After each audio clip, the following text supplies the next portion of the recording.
Hey everyone, how you doing? It's the end of the month, which means it's TBR time. Let's go and take a look at what I'm planning to read in July.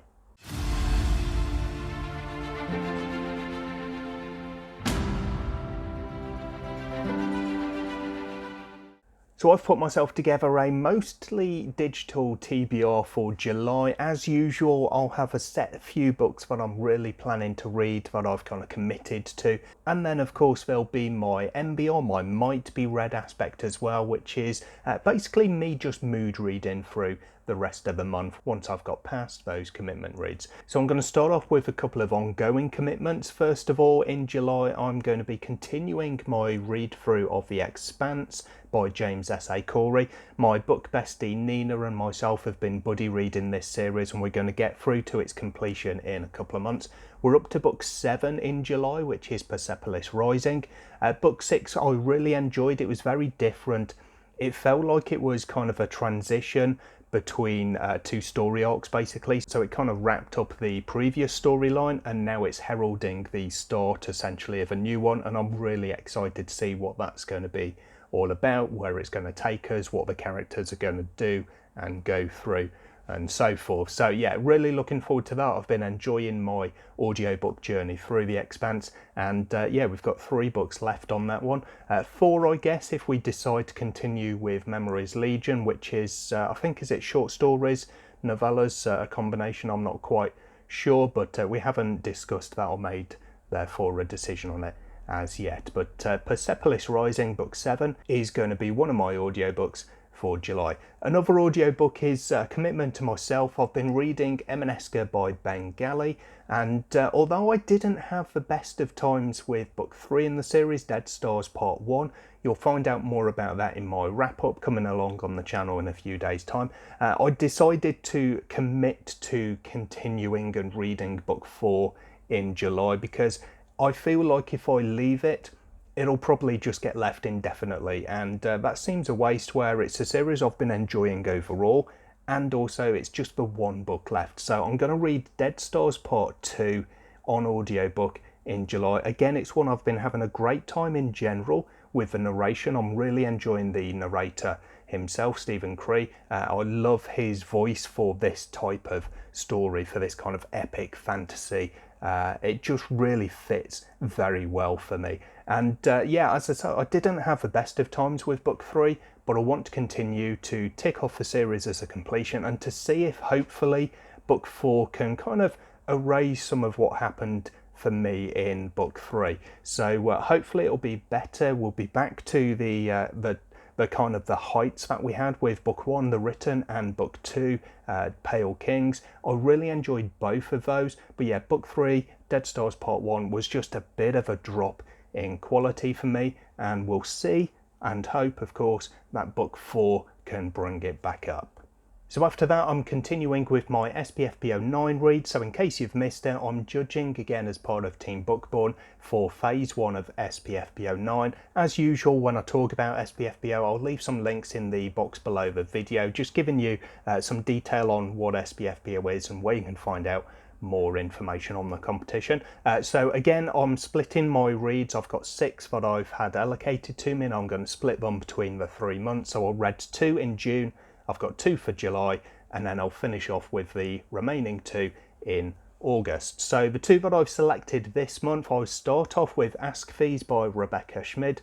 You can find a bit more information on this one actually in my recent Indie Author Showcase, because Rebecca did provide a clip talking about this video, so I'll link that in the cards in the top corner there, but that's really handily timed. And this one is kind of an origin story, so it's set before events. It says in the synopsis actually it's set before the Great War ravaged the land. So Rebecca Schmid, I think she co-authored a series where there's a Great War, and this is kind of the origin story of how the main villain in that Great War came about and came to be a villain essentially. So quite an interesting take. I'm looking forward to reading it and finding out a bit more. Obviously it's my first experience of the author and the world that she's created, and yeah, hopefully it's going to be a good one.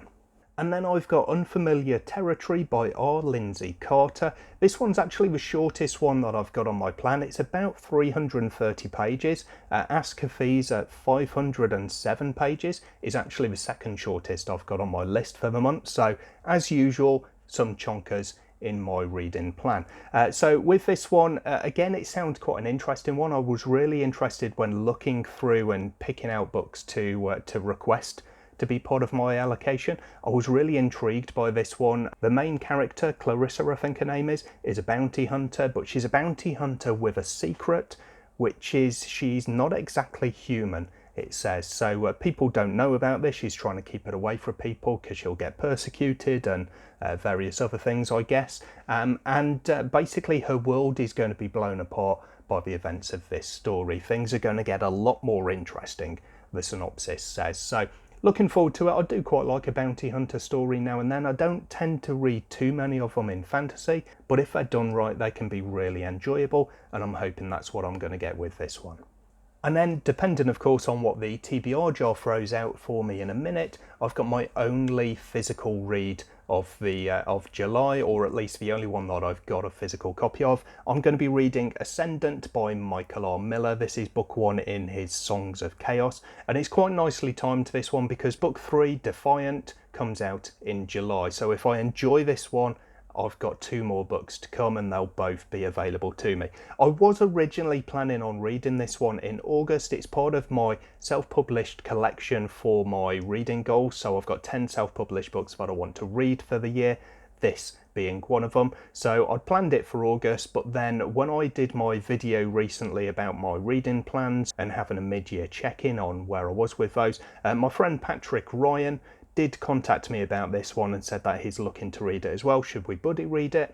And we've decided to do so in July. So I'll leave a link to Patrick's channel down below. Definitely check him out. He's got some great fantasy content, but I'm really looking forward to reading this one and to buddy reading it with Patrick. It's one that I've read the opening chapter for and I quite enjoyed it. And I'm looking forward to getting into this world of all these various different dragons and seeing where we go with the story. So that's 5 books on my kind of commitment plan. As I said, I've then got the old TBR jar. So let's have a look, see what else we can pick out from this one. So we have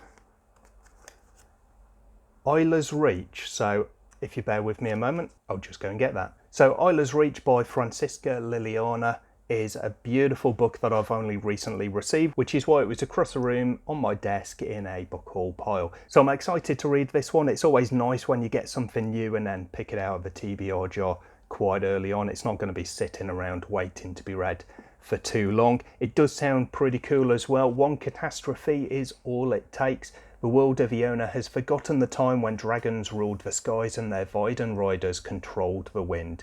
The Avandis War, started by the long-dead Sinead the Decayed, was won but at the extermination of every dragon and their Viden riders. Evelyn, the last Viden, has been in hiding for her entire life, but no more. Once she bonds with Oratem, the last dragon, her purpose quickly turns from being the shield for those she loves to the blade that fights to survive. So perhaps a familiar story. It's got some concepts that we see in various other books, but I do generally tend to enjoy those particular storylines as well. So I'm hoping that it's going to be done really well in here. It's got a nice size to it, and it's I think it's part of a duology, if I'm not mistaken. Yeah, the Breadths and Depths duology. So there's another book to come at some point in this series, if I enjoy it, which of course I hopefully will do. So as usual, we'll see how we go with these. If there's any space at the end of the month, we'll then continue with either picks from the TBR jar or whatever takes my mood from my TBR in general. Let me know in the comments down below what you're planning to read for July, and are you excited to hear my thoughts on any of the books that I've just gone through. Either way, I hope you've got a good reading month ahead of you. I'll see you in the next video sometime soon, but until then, as always, take care of yourselves, read some good books. Bye for now.